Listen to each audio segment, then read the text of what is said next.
Haïtien frère m'sem k'ap tande k'ap gade là, proche pi près. Proche pi près parce que nous gagnons information pour nous partager ensemble avec vous. Veillez en haut, veillez en bas peuple haïtien.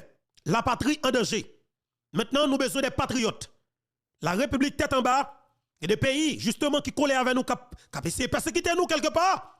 Nous pas qu'à baisser les bras parce que nous c'est peuple haïtien. M'pas besoin qu'on soute la valasse.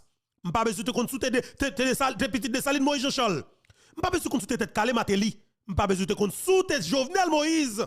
M'pas besoin qu'on sorte. Mais maintenant, m'a chercher haïtien. Haïtien frère m'sem. Qui ça nous fait Abinadel? Qui ça nous dit avec monsieur? Non qui ça nous dérange monsieur? Pour qui ça monsieur fait ça? Eh bien jodi nous devons prendre décision pour que nous défendions la patrie pour faire que ça pour respecter le pays. Eh bien peuple haïtien, nous pas sans ave vagabond grand monde senti grand monde sans honte Ariel encore. Mais nous avons des alliés qui là.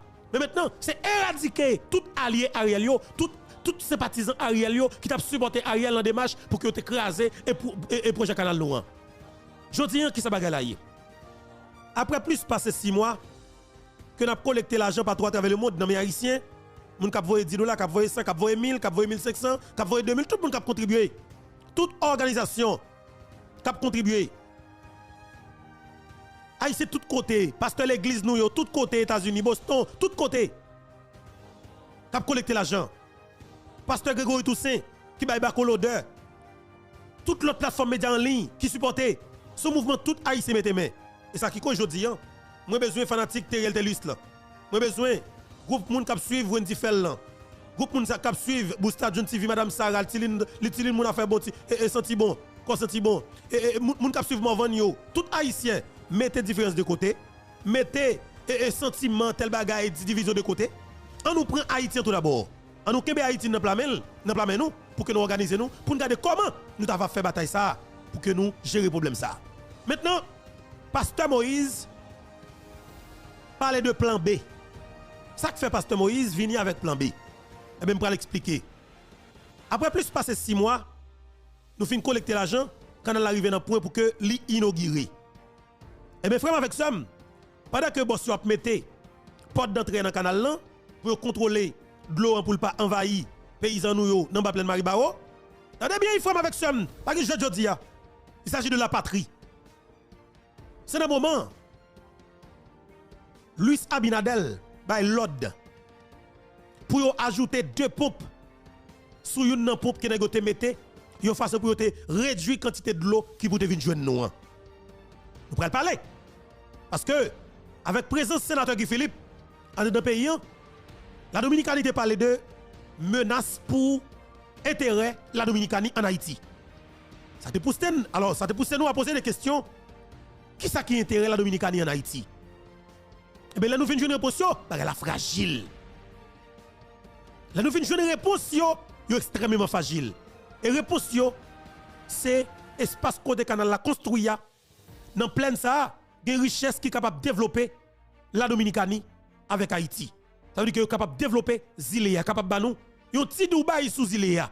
Eh bien Luis Abinadel avec équipe à travers Code de vie, besoin prendre espace sous prétexte que il y a l'hôpital qui a construit pour Haïtiens dans la plaine Maribao pour être capable de clôturer terrain pour exploiter les richesses qui sont dans le sous-sol là. Eh bien nous connaissons, paysans nous connaissons.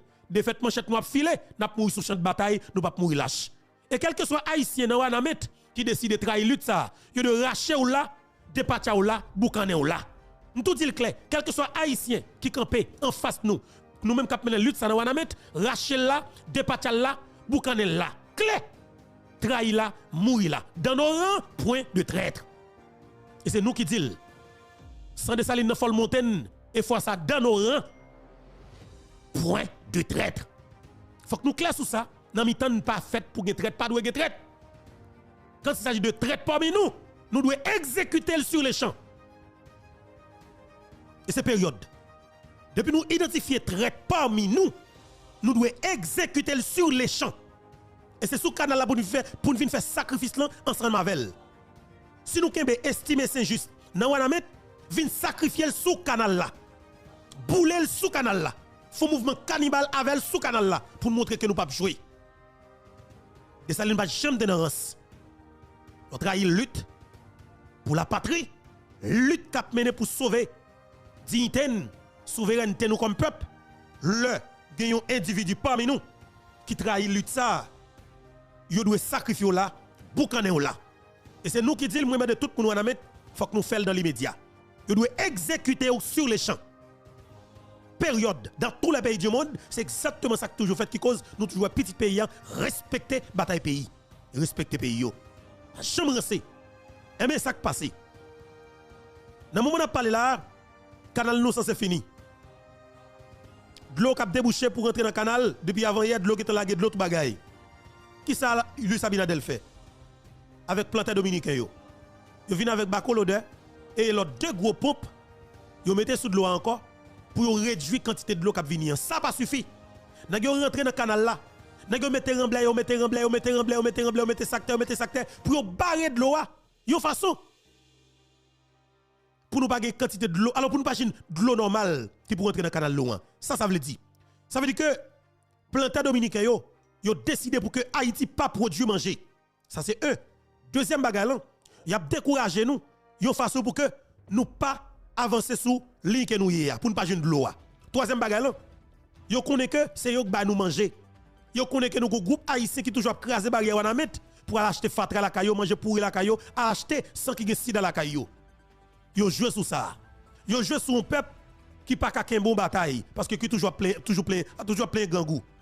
Et bien je te m'a dit wana met. Ça pour le fait dans wana met là. Quel que soit haïtien que nous identifier qui fait forcing pour trahir lutte ça, à sacrifier sous canal là. Prends le sans sentiment. Prends le sans sentiment à sacrifier sous canal là. Et nous doit faire ça pour le monde entier parce que c'est une lutte que lié. Ça Abinadel fait si nous avons l'armée solide, il ne peut pas prendre chance faire parce que depuis que prend chance faire, c'est la guerre. Ah oui, ça Abinadel a fait. Si nous avons gagné un dirigeant, un l'État solide avec le président de la République, nous sommes là. Il ne peut pas prendre chance faire même pour une seconde parce que la réponse là, il tape dans l'immédiat. Mais avec Haïtiens conséquents, captant de nous, cap garder nous là. Haïtiens qui dans le pays Haïti. Pasteur Moïse, aïe aïe aïe monsieur, Pasteur Moïse garçon canson. Monsieur campé sur deux pieds militaires li. Monsieur dit où ça pas passer et il pas qu'à passer. Eh bien peuple haïtien, Pasteur Moïse met pied la terre. Monsieur vient avec une stratégie, monsieur Yudou n'a vient avec un plan B pour une réponse proportionnelle. Yon plan B pour une réponse proportionnelle. Eh bien justement, mais qui plan B que Pasteur Moïse vini. Nous prenons l'entrée dans l'émission aujourd'hui, Pasteur Moïse parler. Entendez peuple haïtien, qui plan B, qui ça pas le fait. Nous prenons saisir. Aïe aïe aïe. 29 mars 2024. Nous, équipe technique, et bien avec les soldats canaliens, les soldats KPA, qui sont accompagnés de bataille, nous là, il faut encore que dans la commune Savanlong, côté que nous avons patrouillé avec drone et que sur la rivière de Jean-Denet, c'est une rivière qui fait de la rivière Massacre Salier là. Donc, je dis à mon capteur de côté nous là, dans la rivière de Jean-Denet, à frontière là, nous environ de 60 à 70 km. C'est que nous n'avons pas pris frontière là. Lors de 60 km de rivière à la frontière là, c'est très long. Et ces rivières, ça qui font une courbe qui a le vidé dans le massacre la journée, tant que la nuit, qui fait des massacres Salier là. Mais Dominique n'est pas mauvais voisinage, il n'est pas méchanceté, il n'est pas d'accord pour nous utiliser la rivière là. Il y a 11 prises, nous avons un sol, et autant qu'on nous parle de la guerre de l'eau, il a installé un paquet de pompes sur la rivière pour nous pas jeûner. Oui. Et bien, quand ça permet que nous-mêmes, comme des combattants, il faut encore que comme des compatriotes qui ferment au poste, qui sont pas d'accord pour nous perdre la bataille, et bien encore nous passer dans le plan B. Plan B, le plan brutal. Le plan brutal, depuis nous dévier toute rivière, ça, nous voyons aller une fois encore que à l'ouest, pour le tomber dans la rivière Canarie, et bien, ça crée les massacres là, il a diminué considérablement. Nous ne pouvons pas faire ça. Mais le fait que vous prouvez toute méchanceté, et pour nous-mêmes, nous obliger une fois encore à passer dans le plan B, et nous avons trois techniques là que nous allons passer, nous allons nous détails sur comment ça va le faire. Ils ont commencé à poser une fois encore des points de référence, ils ont commencé à faire ça, et Dieu merci, nous avons retourné encore parce que ce travail que nous parlons, ouais, comment que le monde a supporté nous, capable de supporter nous, et je ne vais pas le bailler, et une fois encore qui s'en a besoin en matière de matériel, mais en matière de l'argent, et que nous allons travailler sur le projet pour une devis estimative, plus ou moins combien on a besoin pour nous faire travailler ça, et dans toute période de temps que nous allons faire. Donc, c'est un plaisir. Et nous montrons encore fermeté nous pour que nous produisons manger la caille. Pour nous manger, nous ne pouvons pas quitter quelle nation qui nous dépend de l'indépendance pour comprendre que nous allons humilier nous. Et nous avons une bataille, nous avons une guerre froide. Malgré que nous n'avons pas l'armée, nous n'avons pas de diplomatie qui défend nous, mais le peuple haïtien uni avec le comité de la vie et canal là pour nous apporter la victoire. Et nous continuons à dire, nous continuons à mettre confiance dans nous nous n'avons aucun intérêt personnel, mais nous avons un intérêt collectif que nous défendre pour le bien-être de toute une nation, pour le bien-être de tout un peuple, une fois que capacité. C'est ça qui est lié, et ma place à côté de là, pas dire exactement comment ça va l'exécuter. Dans Marc, chapitre 5, la Bible parle d'une dame qui souffrait d'un trouble de la coagulation depuis 12 ans. Elle avait consulté de nombreux médecins, dépensé tout son argent, essayé tout ce qu'elle pouvait pour se rétablir, mais rien n'y avait fait. Puis un jour, Jésus est venu de passage dans sa ville. Elle avait entendu des histoires sur la façon dont il avait guéri un homme infirme, calmé les mers, ouvert les yeux des aveugles, guéri la lèpre. Quelque chose s'est animé en elle. Elle se dit, si seulement je peux m'approcher de Jésus et toucher la frange de sa robe, je sais que je serai guérie. Le problème était qu'il y avait une foule immense autour de Jésus. Cela semblait impossible, mais elle se fraya un chemin à travers la foule. Je l'entends dire, « Excusez-moi, je dois m'en sortir. Pardonnez-moi, je dois être franc. Je ne veux pas être impoli, mais écartez-vous de mon chemin. » Lorsque cette dame était la plus proche de sa guérison, l'opposition était la plus grande. Elle a dû se battre à travers la foule. La foule représente des rêves brisés, des choses qui n'ont pas fonctionné, des pensées qui vous disent que ça ne s'améliorera jamais, que vous ne rencontrerez jamais la bonne personne, que la promesse ne se réalisera jamais.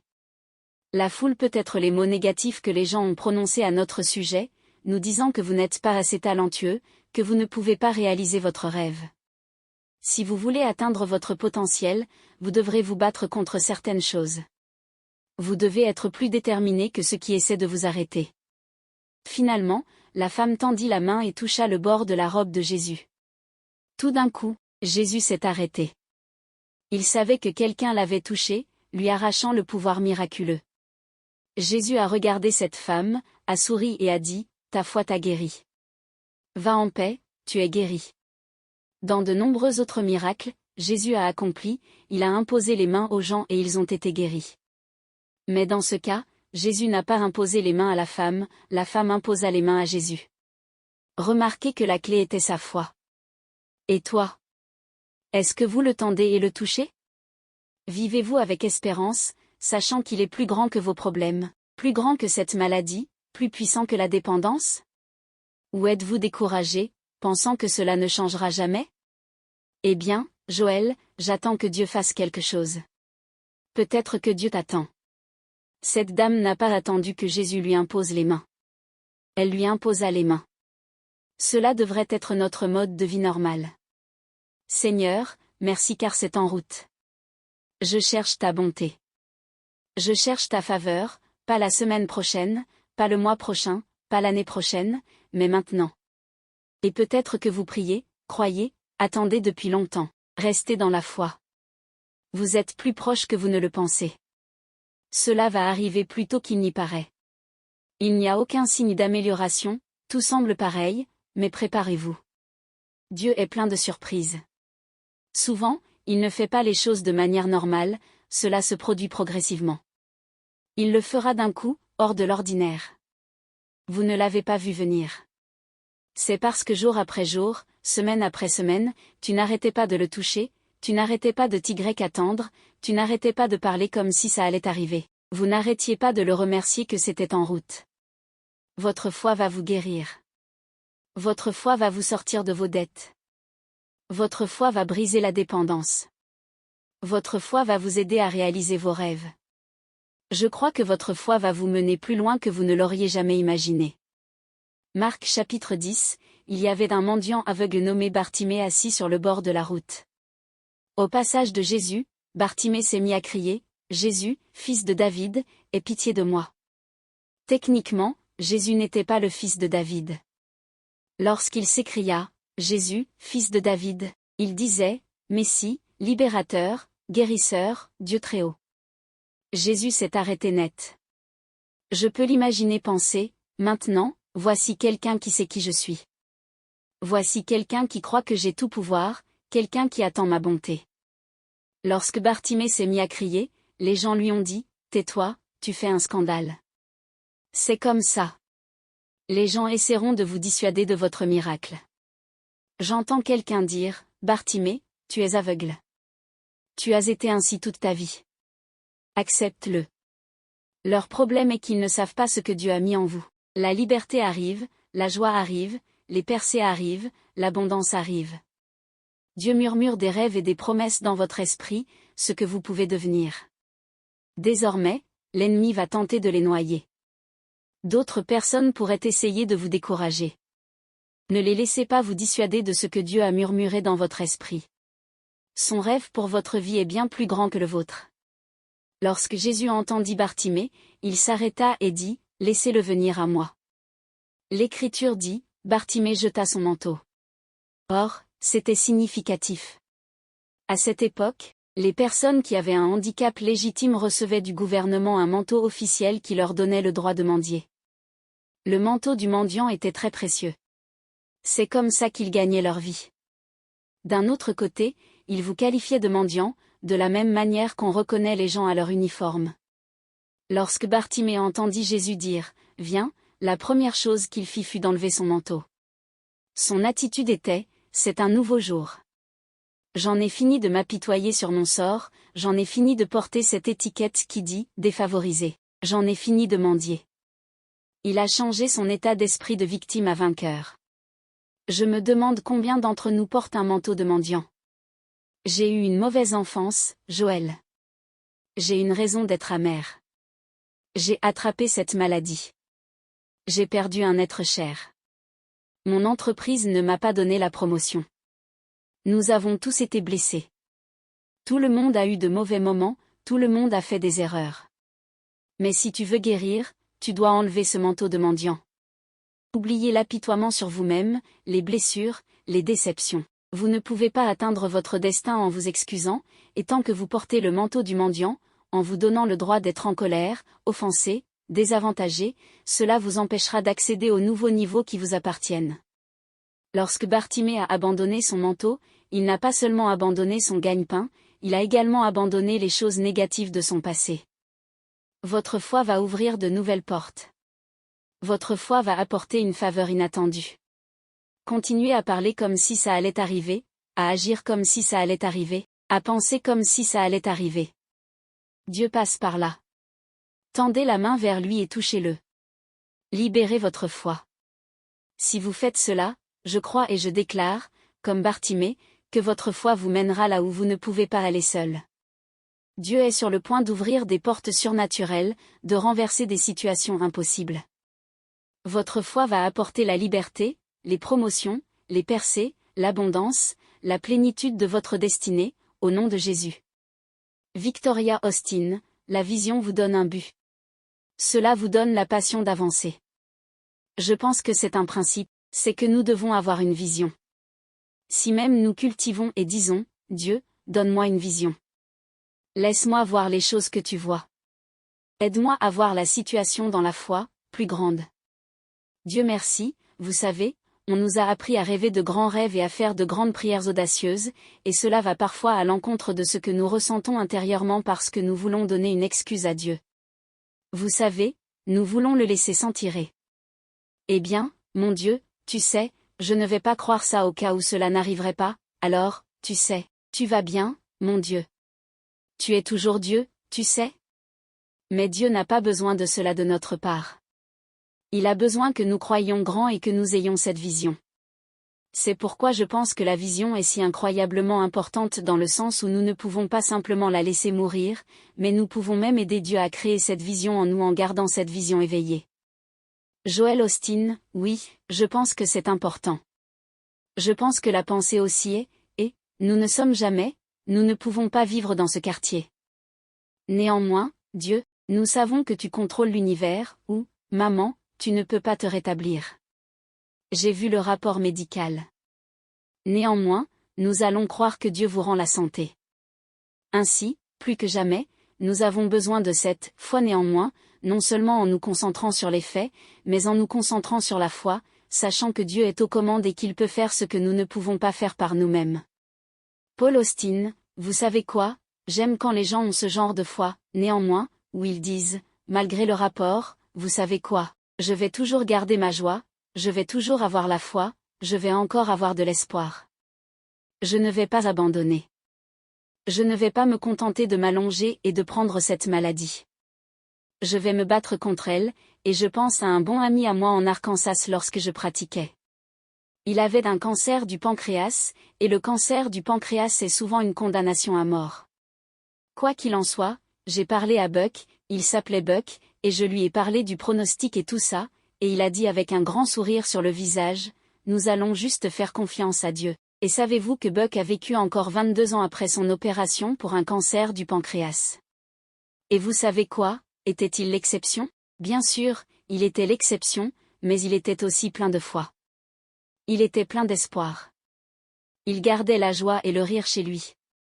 Cela fait une différence d'avoir ce genre de foi, néanmoins, lorsque vous êtes confronté à une maladie grave. Joel Osteen, c'est tellement important. Cela me rappelle, Paul, que j'ai reçu un appel d'un vieil ami et que sa femme a reçu un diagnostic de cancer et ça ne s'annonce pas bien, mais j'aime son attitude. Il a dit, nous n'allons pas être une victime. Il a dit, nous allons vivre chaque jour dans la joie et la paix, et le temps que nous passons avec elle, nous allons simplement, vous savez, rendre gloire à Dieu. Et il prévoyait même un voyage où, vous savez, il ne semble pas, vous savez, qu'elle aurait dû avoir autant de temps, mais j'adore cette pensée.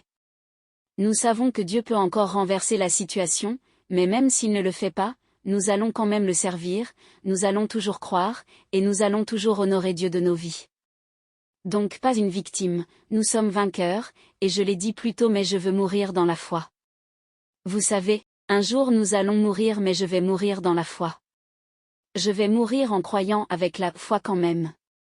Eh bien, Joël, et si cela n'arrivait pas? Eh bien, certains des saints d'autrefois sont morts et ont dit qu'ils n'avaient pas reçu la pleine promesse. Mais vous savez quoi? Nous allons mourir en croyant et en sachant que Dieu est sur le trône et je crois que Dieu fera ce qu'il doit faire dans notre vie pour que nous puissions accomplir notre destinée. Je ne veux pas que le doute nous empêche de faire ce à quoi Dieu nous a appelés et de devenir tout ce pourquoi il nous a créés. Et devenir tout ce pourquoi il nous a créés. Nous sommes tous confrontés à des situations qui semblent impossibles. Le rapport médical dit que nous n'allons pas guérir, nous avons élevé notre enfant à l'église mais maintenant il a fait fausse route au cours de notre carrière, nous avons travaillé dur, suivi des formations supplémentaires, fait de notre mieux, mais maintenant nous avons atteint un sommet, sommes allés aussi loin que notre éducation le permet. C'est là que se trouvait Pierre dans les Écritures. Dans Luc chapitre 5, lui et ses partenaires étaient partis pêcher toute la nuit et n'avaient rien attrapé. C'était un pêcheur expérimenté. Ils sont allés dans des endroits où il y avait toujours du poisson, ont essayé encore et encore, heure après heure, mais n'ont rien trouvé. Finalement, Peter a déclaré, « Nous n'avons rien attrapé. » En d'autres termes, cela ne pourrait pas être pire. Le matin, alors qu'ils revenaient d'une longue nuit de frustration, ils virent Jésus sur le rivage. Jésus a demandé s'il pouvait emprunter le bateau de Pierre pour pouvoir enseigner à la grande foule qui s'y était rassemblée. Lorsqu'il eut fini d'enseigner, il dit à Peter de faire quelque chose qui lui semblait illogique. Cela n'avait aucun sens pour Peter. Jésus a dit, « Pierre, retourne et jette tes filets dans les profondeurs, et tu attraperas une grande prise de poissons. » Vous pouvez imaginer ce que Peter a dû penser, vous plaisantez? Nous avons pêché toute la nuit. Nous sommes des experts. Nous savons ce que nous faisons. Il n'y a pas de poisson là-bas. Mais au lieu de cela, Pierre a fait quelque chose que nous devons tous faire si nous voulons voir les promesses se réaliser.